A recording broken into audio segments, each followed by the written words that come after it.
सांग मैंने केमती अच्छे मु भावुँ बहुत भलर थे आ पढ़ापढ़ी बहुत भलर करुवे।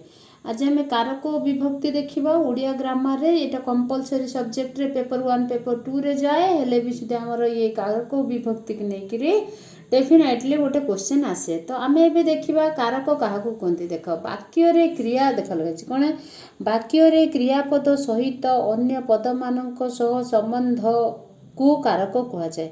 वाक्य क्रियापद सहित अन्य पद मानकर सह संबंध को कौन कहुए कारक कहुए। साधारणतः क्रियापद अन्य पद मानकर सह 6 प्रकार संबंध थाए। सेटा कौन कर्ता कारक कर्म कारक करण संप्रदान अपादान और अधिकरण। तो आम जानिले कारक केते प्रकार 6 प्रकार से कौन कौन कर्ता कर्म करण संप्रदान अपादान और अधिकरण। भल भाव मन रखि ये 6टा जाक को कौन लिखा है 6टा जाक आउ थे आम देखा कर्ता कर्म करण संप्रदान और अपादान। तो कौन तो ठीक अच्छे आम ए देखा जे अपादान कर्ता कारक क्या कहुए करण। तो ये देखा आमर क्या कहते कौन कर्ता कारक कर्म कारक करण कारक संप्रदान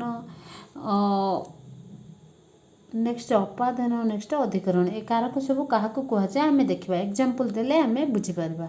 तो ठीक अच्छे आम भी गोटे कम करवा देख एग्जांपल देवा कौन लिखाई ए वाक्यर उदाहरण एक वाक्यर उदाहरण यार स्पष्ट आलोचना निम्न आम एटा देखा।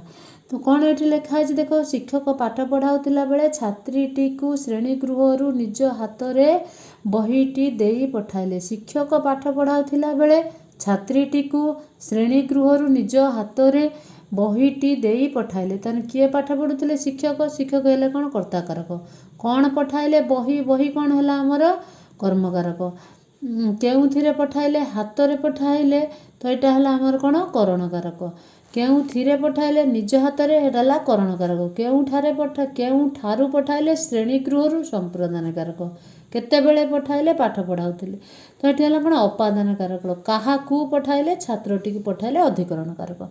बुझिपाल ना ना ये जो केते गुड़े आमर उत्तर देला किए उत्तर देला शिक्षक कौन उत्तर देला बही केउथिरे देला निज हाथ में केउठारू देला श्रेणीगृह केते बेले उठाइले पाठ केते बेले पठाइले पाठ पढ़ाऊला बेले क्या देले छात्रटी को ये जिते गुड़ाए मुझे क्वेश्चन कली तार आंसर आप भल भाव देखि। तो आम ए कौन करवा क्या पठाइले कले छात्र के यही उदाहरण पाठ करी क्रियार अन्य पद मानकर 6 पद मानक सह 6 प्रकार संपर्क अच्छी बोली आम जानी पारिले।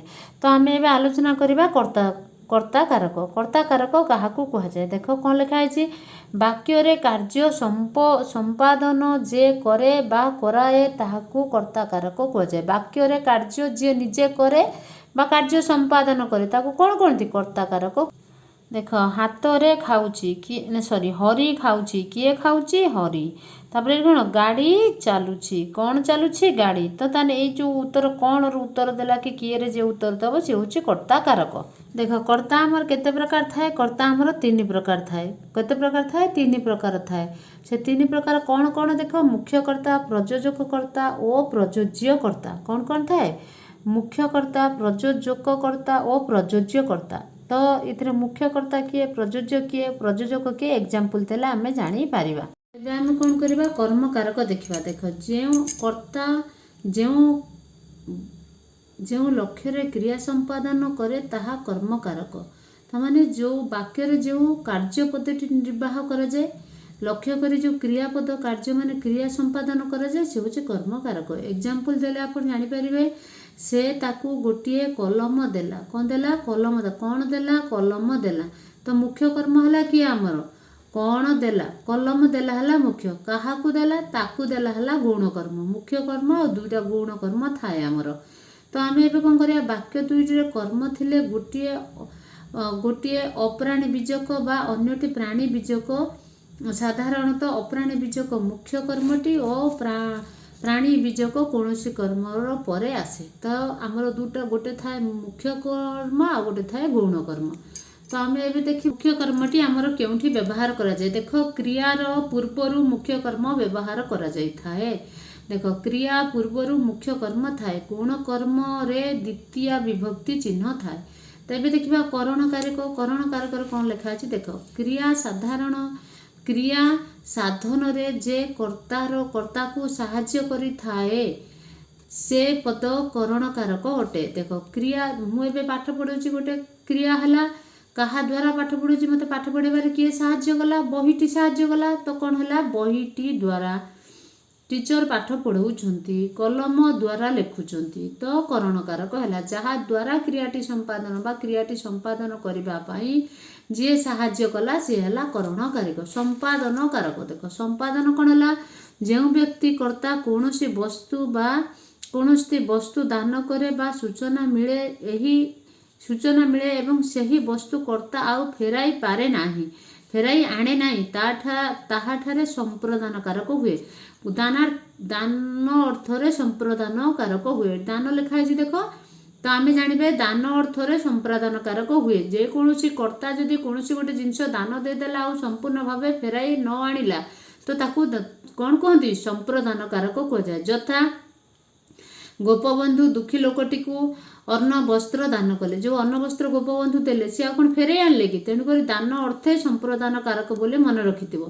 आउ गोटे कथा देख ये लिखाई वाक्य संप्रदान कारक हुए नहीं कारण देख किंतु धोबाकू लुगा दिया धोबाकू जितेबाला आम लुगा देले सेटा संप्रदान कारण जीवनी जितेबाला आम दान टी फेरई न आनिबा सेतेबेले संप्रदान कारक हुए जितेबाला दानटी फेराई पारिबा नाही माने सेतेबेले कौन दानटी फेराई आनी पारिबा नाही संप्रदान जितेबाला दानटी आम फेराई आनी पारिबा सपोज मुझे धोबाकू लुगा देली सी कौन मत सफा करके आनी घरे दबनी कि से लुगा मुझे नेबी ना ना तो सेठी आमर संप्रदान कारक हो पारिबो नाही लिखाई देख सॉरी वाक्य संप्रदान कारक हुए ना किंतु देख लिखाई धोबाकू लुगा दियो यही वाक्यटी संप्रदान कारक हुए नहीं कारण धोबा मैला लुगा को नहीं सफा करी फेराई दिए सेठारे कर्मकारक हेबो। देख जोठी आमर दानटा रिटर्न आसुथबो सेठी कर्मकारक हबो संप्रदान हबो ना। तो एबे हम कोन पढ़िबा अपादान पढ़िबा अपादान कारक कौन देखा देख जो वाक्य कौन है जो वाक्य सूचना क्रिया द्वारा कौन लिखा है जो वाक्य सूचना क्रिया द्वारा गोटे वस्तु विच्छिन्न हेबा जଣା था क्रिया द्वारा ए वाक्य इनफॉरमेशन हम कौन पाती वस्तुटी विच्छिन्न हेबारु जଣା पड़े विच्छिन्न माने अलग हो जाए से वस्तु ठारू विच्छिन्न हुए ताहाकू अपादान कारक हुए। देख एवं गोटे एग्जांपल देली गछ रु पत्र पड़े पत्रटा विच्छिन्न होला ना नहीं गछ ठारू पत्रटा विच्छिन्न होला ना नहीं तो तेणुक हम अपादान हाँ अपादान कारक हम। आ गोटे देखिए यहीपरि क्षेत्र में मुक्ति रक्षा विराम आराम पराजय उत्पत्ति इत्यादि सूचना मिले जाए जथा कि मु गोटे बड़ विपदरू रक्षा पाइली विपदरू रक्षा पाइला से तार शत्रु ठारू विजय बा पराजय लाभ कला से कौन कला शत्रु ठारू विजय और पराजय लाभ कला तेणुक ये सब है अपादान कारक। तो अभी एबे देखिबा अधिकरण कारक अधिकरण कारक कौन लिखाई वाक्य क्रिया जो स्थान रे अथवा जो समय साधित हुए से समय बा स्थान अधिकरण कारक हुए जो समय कामटा हुए बा जो स्थान कामटा हुए ताको अधिकरण कारक कह जाए। तो ये कौन लिखाई देख यह साधारणतः तीन प्रकार अधिकरण होची तीन प्रकार यथा अधाधिकरण स्थानाधिकरण और कालाधिकरण गोटे समय हुए गोटे स्थान हुए आ गोटे कौन आधाराधिकरण आधार द्वारा हुए। तो एवं विषयाधिकरण जो पद द्वारा क्रियार स्थान बा अवस्थिति सूचित हुए ताकू स्थानाधिकरण कह जाए। समुद्र रे जहाज बुलुछि चालुछि समुद्र रे जहाज चालुछि स्कूल रे पाठ पढ़ा हैला। तो जो पद क्रिया द्वारा साधित हेबा समय सूचना मिले समय सूचना मिले तो सेटा को कौन करती समयाधिकरण कालाधिकरण बोली कह जाए। तो एते एग्जांपल आसबनी केवल अधिकरण गोटे आसो केते प्रकार भी आसब नहीं। तो आम एबे कौन देखिबा विभक्ति देखिबा अधिकरण तो होगला आम अधिकरण टिके छट आलोचना करदेबा कर्ता कारक टिके छट आलोचना करदेबा कारक हमर केते प्रकार हला 6 प्रकार कर्ता कर्म करण तापर कौन है करण पर अपादान अपादान पर कौन है हमर हाँ करण कारक पर अपादान अपादान पर संप्रदान संप्रदान पर अपादान तापर होची अधिकरण आउ थरे कर्ता कर्म करण संप्रदान अपादान नेक्स्ट अधिकरण। अच्छा कर्म केतेबेले कर्ता कारक कोठी हुए जेतेबेले हमर वाक्यटी रे कोनोसी कार्यपद को जे संपादन करे ताकू कोन कह जाय हमर कर्ता कारक कह जाय। कार्यटी जो कार्यटी संपादन हुए ताकू कर्म कारक कह जाय। कार्यटी जहा द्वारा संपादन जहा साहाय्य कार्यटी संपादन करा जाय ताकू करण कारक कह जाय। संप्रदान करके दान अर्थ रे संप्रदान कौन हुए दान अर्थ रे आमर कौन करा जाए संप्रदान कारक कह जाए। ताने अपादान क्या कह जाए आमर अपादान होची जो वस्तुटी विच्छिन्न हो जाए कौन गोटे जिनस गोटे विच्छिन्न हो जाए ताको अपादान कारक बोली कह जाए। ताने अधिकरण कारक क्या कह जाए जो क्रियाटी स्थान समय आउ कौन लिखा जाए आधार को लेकिन संपादन करा जाए सेठी अधिकरण कारक हुए। स्थानाधिकरण हो पारे कालाधिकरण हो पारे। तो ये अधिकरण ये सब कारक आम कथा गले आलोचना करदेले एबे आम कौन देखिए विभक्ति। विभक्ति is very very important question मन रखि विभक्ति क्या कह जाए। फास्ट आम देखा विभक्ति क्या कह जाए कौन लिखाई जो चिन्ह बा वर्ण संख्या और कारक सूचना दिए जो चिन्ह वर्ण आउ संख्या और कारकर सूचना दिए बा संबंध पत्र सूचना दिए ताहाकू विभक्ति कह जाए। संबंध पत्र सूचना देथिबे आ संख्या बा आ कोन वर्णर बा कारकर सूचना दिए ताकू कोन कह जाए विभक्ति कह जाए। विभक्ति आमर केते प्रकार 7 प्रकार से कौन कौन सब प्रथमा विभक्ति द्वितीय विभक्ति तृतीय चतुर्थी पंचमी षष्ठी और सप्तमी। देख प्रथमा विभक्ति रे कौन हुए देख विभक्ति के आम केमिति चिन्हबा वाक्य रे जदि सेटा को भी वर्ड जो सेंटेंस होची से पचारथिबाटा को विभक्ति आमे ताकू केमिति जानिबा। तो एबे देखिबा प्रथमा विभक्ति। प्रथमा विभक्ति कौन है देख टी टा देख आदर आदर अनादर अर्थ रे टी टा लगे एक वचन रे बहु वचन लगे ए मान माने गुड़ाक गुड़िक और गुड़िए ये सब कौन हुए आमर प्रथमा विभक्ति हुए। टी टा लगे तो टी टा रे गोटे एग्जांपल देखी कहलो देखी पिलाटी खेलुछि तापर हेटी कौन लिखा है ये माने पढ़ुचंती हैला ए गुड़ाक पड़ी अच्छी जिते कौन है संबोधन करागला जो ये है मान है गुड़ाए है पिलाटी है ये सब संबोधन करागला। तो तेणुक संबोधने प्रथमा विभक्ति हुए। संबोधने प्रथमा मन रखिथे। तो ये आम द्वितीय करवा द्वितीय कौन कौन आमर सिंबल थाए देख कि कु टिकु टाकू ठाकू ये सब आमर प्रथमा द्वितीय विभक्तिर एक वचन थाए।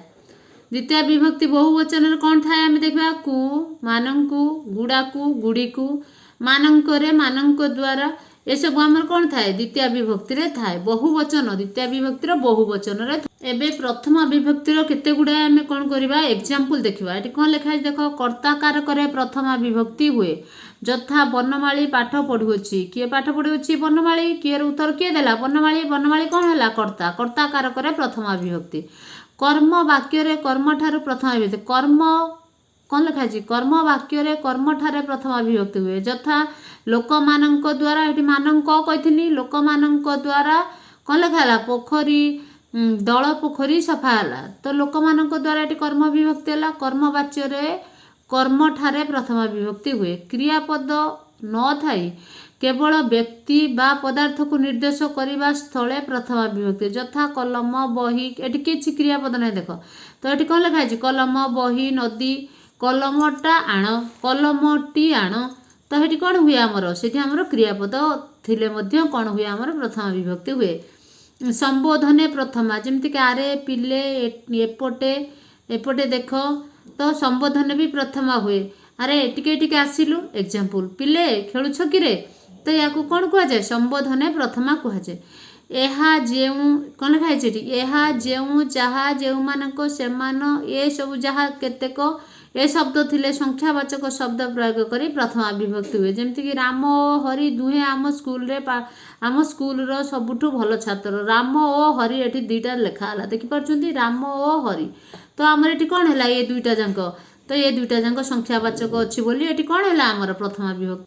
एवं द्वितीय विभक्ति देखा कर्ता कर्म कारक द्वितीय विभक्ति हुए यथा शत्रु को कौन गला शत्रु को उच्च आसन दियो कौन देखाई शत्रु को उच्च आसन दियो ତ ଏଇଟା କ'ଣ ହୁଏ ଆମର କର୍ମକାରକରେ ଦେଖ ସେମାନେ ସ୍କୁଲକୁ ଯାଉଛନ୍ତି